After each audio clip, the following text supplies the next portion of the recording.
1968 ഫെബ്രുവരി ലഡാക്കിൽ വെച്ചാണ് ഇന്ത്യൻ എയർഫോഴ്സിൻ്റെ വിമാനം അപകടത്തിൽപ്പെടുന്നത്. അന്ന് തോമസ് ചെറിയാൻ ഉൾപ്പെടെ 102 സൈനികർ മരിച്ചിരുന്നു. അരനൂറ്റാണ്ട് കഴിഞ്ഞുള്ള കാത്തിരിപ്പിനൊടുവിലാണ് തോമസ് ചെറിയാൻ്റെ ഭൗതിക ശരീരം കണ്ടെത്തുന്നത്. റോക്ക് താങ് പാസിലെ മഞ്ഞുമൂടിയ മലയിൽ നിന്നാണ് തോമസ് ചെറിയാൻ്റെ മൃതദേഹം കണ്ടെത്തിയത്. 2003 മുതൽ മൃതദേഹങ്ങൾ കണ്ടെത്താനുള്ള തിരച്ചിൽ തുടങ്ങിയിരുന്നെങ്കിലും കഴിഞ്ഞ 5 വർഷങ്ങളായി അന്വേഷണം കൂടുതൽ ഊർജിതമാക്കിയിരുന്നു. ഒരു മനുഷ്യനോ മറ്റു ജീവജാലങ്ങൾക്കോ സാധാരണ കാലാവസ്ഥയിൽ മരണം സംഭവിച്ചാൽ മണിക്കൂറുകൾക്കുള്ളിൽ തന്നെ മൃതദേഹം ജീർണിച്ചു തുടങ്ങും. എന്നാൽ ഇതിൽ നിന്നും വ്യത്യസ്തമായി മഞ്ഞുവീഴ്ചയുള്ള പ്രദേശങ്ങളിൽ വെച്ച് മരണം സംഭവിക്കുന്നതെങ്കിൽ മരണപ്പെട്ടയാളുടെ ശരീരത്തിനുമേൽ പല പാളികളായി മഞ്ഞു വന്നു വീണ് അവ കണ്ടെത്താനാവാത്ത വിധത്തിൽ മൂടപ്പെട്ടുപോകും. ആ മഞ്ഞു കൂമ്പാരത്തിനുള്ളിൽ കാലങ്ങളോളം ജഡങ്ങൾ അതേപടി കേടുകൂടാതെ തുടരുകയും ചെയ്യും. ഒരു ശരീരം ജീർണിക്കുന്നതിൽ പ്രധാന പങ്ക് വഹിക്കുന്നത് താപനില തന്നെയാണ്.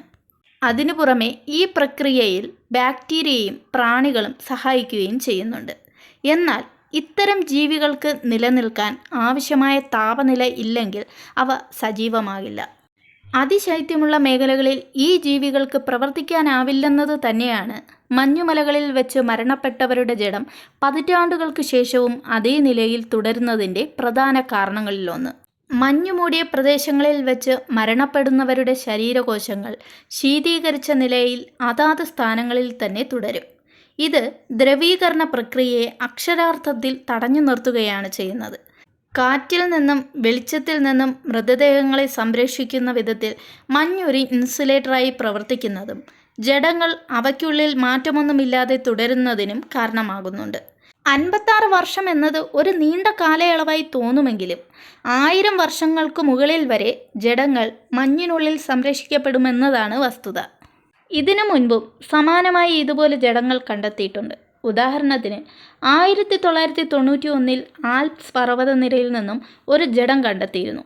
ഏതാനും വർഷങ്ങൾക്ക് മുമ്പ് പർവ്വതം കയറിയ ഏതോ വ്യക്തിയുടെ അവശിഷ്ടങ്ങളാവും എന്നതായിരുന്നു പ്രാഥമിക നിഗമനങ്ങൾ. പിന്നീട് നടത്തിയ സൂക്ഷ്മമായ പരിശോധനകളിൽ 3300 BCയിൽ മരിച്ച വ്യക്തിയുടെ ജഡമാണിതെന്ന് തെളിഞ്ഞു.